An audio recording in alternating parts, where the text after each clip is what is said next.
If I'm speaking about depression and mental illness, I suppose going back as far as when I was sort of 9 years old, it probably started then, and without giving my age away, that was like, in the late 70s when people you didn't seem to hear much about depression or mental illness, certainly not as much as you do nowadays.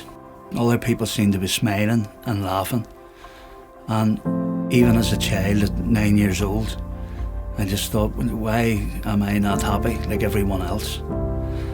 It probably didn't help that I wasn't particularly good in school, and I didn't really enjoy school. And I thought that it was probably because I didn't like school that I was so unhappy. But now, on reflection, it probably wasn't school at all, and I think it was actually depression. But I just didn't know what it was at that time. The problem is that when it goes on for so long, it can then lead to sort of, actual physical illness, because I started sort of passing out, which then turned into like seizures. I had no reflexes in my knees. I remember them scraping the soles of my feet, which should have made me jump through the roof. And I felt nothing, absolutely nothing. There were shining lights in my eyes. My pupils didn't dilate, which usually means that, you're brain dead. They thought I had a brain tumour, and I was in hospital for almost a year. And then it just suddenly went away. Then I seemed to be all right for a few years, and I remember it sort of coming back again in my late teens. And I remember going to the doctor. It had gone on for so long, and I just felt so down, and all the time. And the thing about it was, and I remember saying to the doctor, there's nothing wrong. There's nothing wrong. I'm a musician. My band was doing particularly well. Work was good. I had a girlfriend at the time. Everything was good.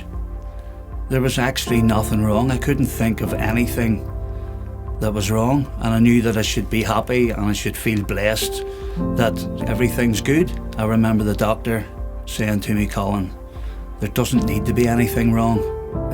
It's depression. It's called depression. It's clinical depression.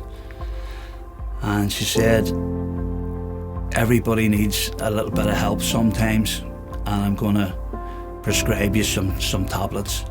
And she says, for goodness sake, take them, because everybody deserves a break occasionally.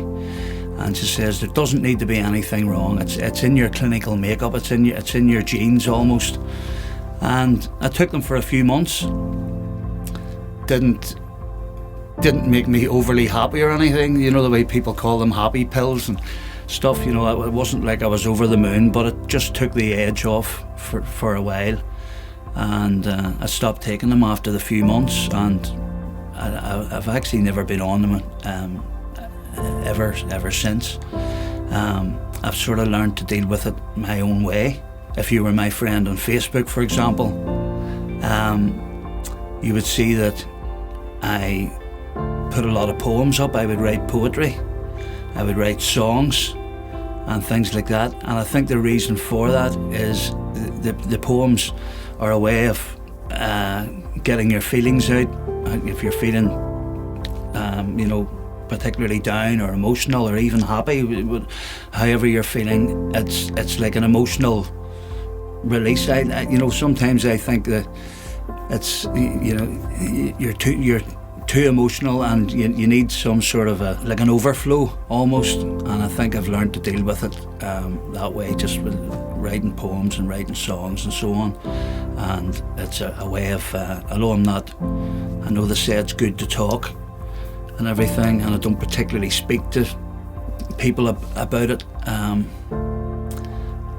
but in a way I'm sort of speaking through writing the poetry and writing the songs and actually putting them up on Facebook for people to read. And it has been good, because people have said that poem struck a chord with me, and I feel the same, and things like that. There's a saying, you know, a problem shared is a problem halved, and it definitely is good to talk, whether that be a professional, you know, a doctor, or a friend, or a family member. You know, speak to someone